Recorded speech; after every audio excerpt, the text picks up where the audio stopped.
Bonjour et bienvenue à cette nouvelle série de cours dédiée à la formation professionnelle. Dans cette première leçon, nous allons nous intéresser, non pas à un apprenant lambda, mais plutôt à l'apprenant de type formateur. C'est pour cette raison que le titre de cette leçon est « Formation professionnelle qualifiante, formateur ». Mais avant d'entrer au vif du sujet et entamer la formation, nous tenons au départ à expliquer comment fonctionne cette plateforme de formation en ligne. Afin que vous ayez une idée sur le parcours de la formation. Alors, une formation peut se composer d'un ou plusieurs cours. Notre démarche pour le suivi du cours est la suivante. On prend un cours, et on le décompose en sections. Ce qui veut dire que l'apprenant va entamer graduellement sa formation section par section. Chaque section se compose d'un texte à lire avec illustration, sur la plateforme comme un cours ordinaire sinon plus détaillé. Pour les personnes qui préfèrent regarder des vidéos, ils peuvent suivre le cours en visionnant une vidéo dont le lien est au-dessous du texte de la section, comme vous le faites maintenant.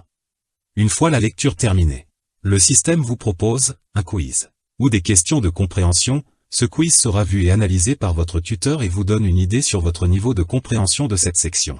Si vous choisissez de regarder la vidéo, il est envisageable qu'également, durant le visionnage de cette dernière, vous aurez à répondre à des questions aléatoires sur le sujet traité et ceci à n'importe quel moment de la vidéo. Cette manière de voir les cours pourra également être considérée comme un moyen de tester la présence de l'apprenant au cours. Nous verrons par la suite les autres outils et moyens mis à la disposition de l'apprenant pour lui assurer une bonne formation. Maintenant, nous allons voir ensemble la première section du premier cours qui s'intitule « L'ingénierie de la formation ».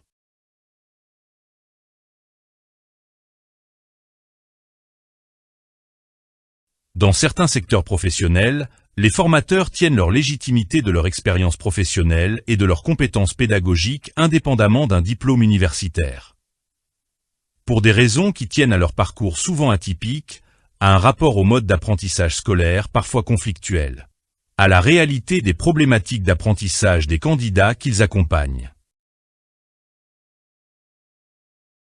Le métier de formateur comprend 3 activités types qui sont: tout d'abord, nous avons le premier type qui est l'ingénierie de la formation, et qui consiste à concevoir et conduire un dispositif de formation. Suivi par le second type, et qui est l'animation de séances de formation, dites face à face. Et en dernier, l'accompagnement des apprenants. Parallèlement à ces fonctions classiques, du rôle de formateur, il faut mentionner une dimension croissante, qui est celle qui a trait aux postures d'accompagnement. Le développement des moyens de formation à distance et la facilité de l'accès aux sources documentaires font émerger de nouveaux dispositifs, comme les ateliers de pédagogie personnalisée fonctionnant sur le principe de l'auto-formation accompagnée. Dans un tel dispositif, le formateur joue un rôle de soutien méthodologique. Il vient en aide aux formateurs stagiaires dans leur démarche de recherche et d'apprentissage, en favorisant au maximum l'autodirection de leur projet. Pour cela, nous vous invitons à consulter le guide d'andragogie, afin de pouvoir définir et comprendre le contexte et l'ensemble de techniques susceptibles d'amener à la connaissance, d'éduquer et de former les apprenants. Comment peut-on définir un ingénieur de formation? On entend par ingénierie de formation un ensemble de démarches méthodiques et cohérentes qui sont mises en œuvre dans la conception d'actions ou de dispositifs de formation, afin d'atteindre efficacement l'objectif visé. L'ingénierie de formation s'intéresse particulièrement au développement des compétences dans le cadre du montage du dispositif de formation pour répondre à une demande donnée.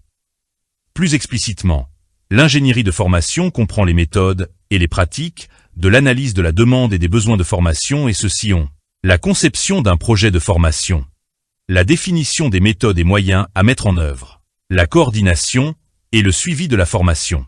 Et en dernier, l'évaluation de la formation ainsi que les modes de validation envisagés. L'ingénierie de formation est à distinguer de l'ingénierie pédagogique et qui renvoie aux pratiques, ou de l'ingénierie de la professionnalisation qui repose sur l'alternance des situations d'apprentissage.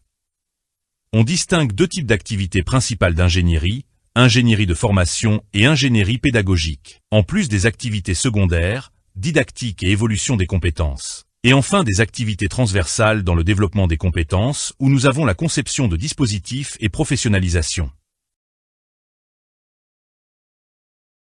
La finalité de cette ingénierie est l'insertion et l'adaptation professionnelle. Elle portera sa réflexion sur la traduction de la stratégie de l'entreprise en objectifs de formation, en établissant les besoins de l'entreprise.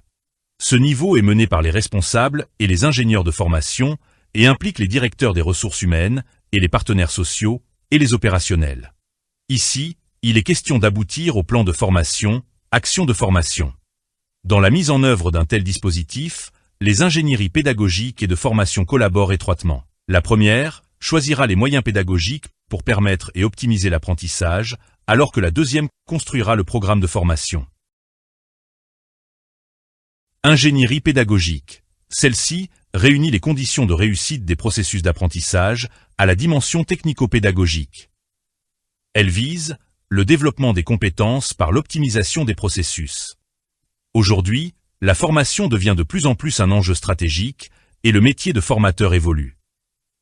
En effet, si la pédagogie était détenue en grande partie par les formateurs, à présent la ligne hiérarchique augmente et le travail de formateur s'élargit et se diversifie. Il évolue entre autres vers une fonction de cadre assumant une ingénierie du processus apprendre. Ainsi, la pédagogie est détenue plutôt par les responsables et les ingénieurs pédagogiques dans le cadre de mise en œuvre de dispositifs pédagogiques. Ainsi, la pédagogie est détenue plutôt par les responsables et les ingénieurs pédagogiques dans le cadre de mise en œuvre de dispositifs pédagogiques, formation mixte et formation en ligne, e-learning. Dans ce cas, une véritable ingénierie est nécessaire. Il implique aussi les formateurs pour des actions de formation, en face à face, non intégrées dans un dispositif.